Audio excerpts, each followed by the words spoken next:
Hello guys, দেখতে পাচ্ছেন আমরা এখন টমেটো বাগানে যাচ্ছি। সেখানে যে কিছু টমেটো খাবো, টমেটো তুলে আনবো, কিছু খাবো, খেয়ে আমরা বাসায় নিয়ে আসবো। কটা টমেটো নিয়ে আমরা একটু জ্বালাবো। এখন আমাদের বড় ভাইয়া আছে একজন সামনে, সে টমেটো তুলতে গেছে।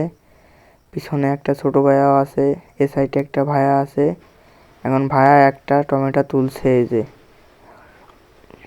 এখানে আর একটা টমেটো দেখছি, এটাও আমি তুলে নিলাম। সামনে যে দেখা যাচ্ছে ভাইয়া আর একটা টমেটো পাইছে, সেটাও ভাইয়া তুলছে।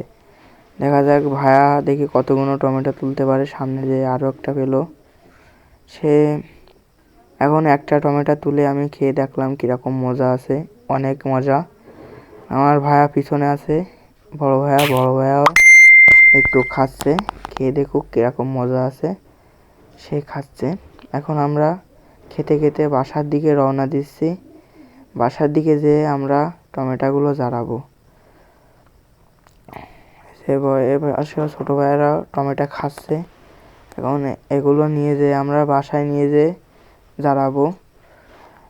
এতে আবার স্প্রেও করা থাকে, বিষ দেওয়া থাকে। সেজন্যে ভাইয়ের জায়গার থেকে টমেটো 2টা দিয়ে দিছে যে আমাদের ভাইয়ের ছোট ভাইয়ের কাছে। আর একটা টমেটো সে নিয়ে যাচ্ছে, নিয়ে যেয়ে সে ধুতে যাবে, কিন্তু এ জায়গায় কাদা বলে সে একটা পটের ভিতরে দিয়ে দেখুন কিভাবে সে সেটা ধুচ্ছে। এটা হলো মজার ব্যাপার। ভাইয়া টমেটোটা ধুয়ে নেবে, নিয়ে সেটাও খাবে, সেজন্য ওটা ধুয়ে নিল। এবার আমরা আস্তে আস্তে সামনে এগোলাম।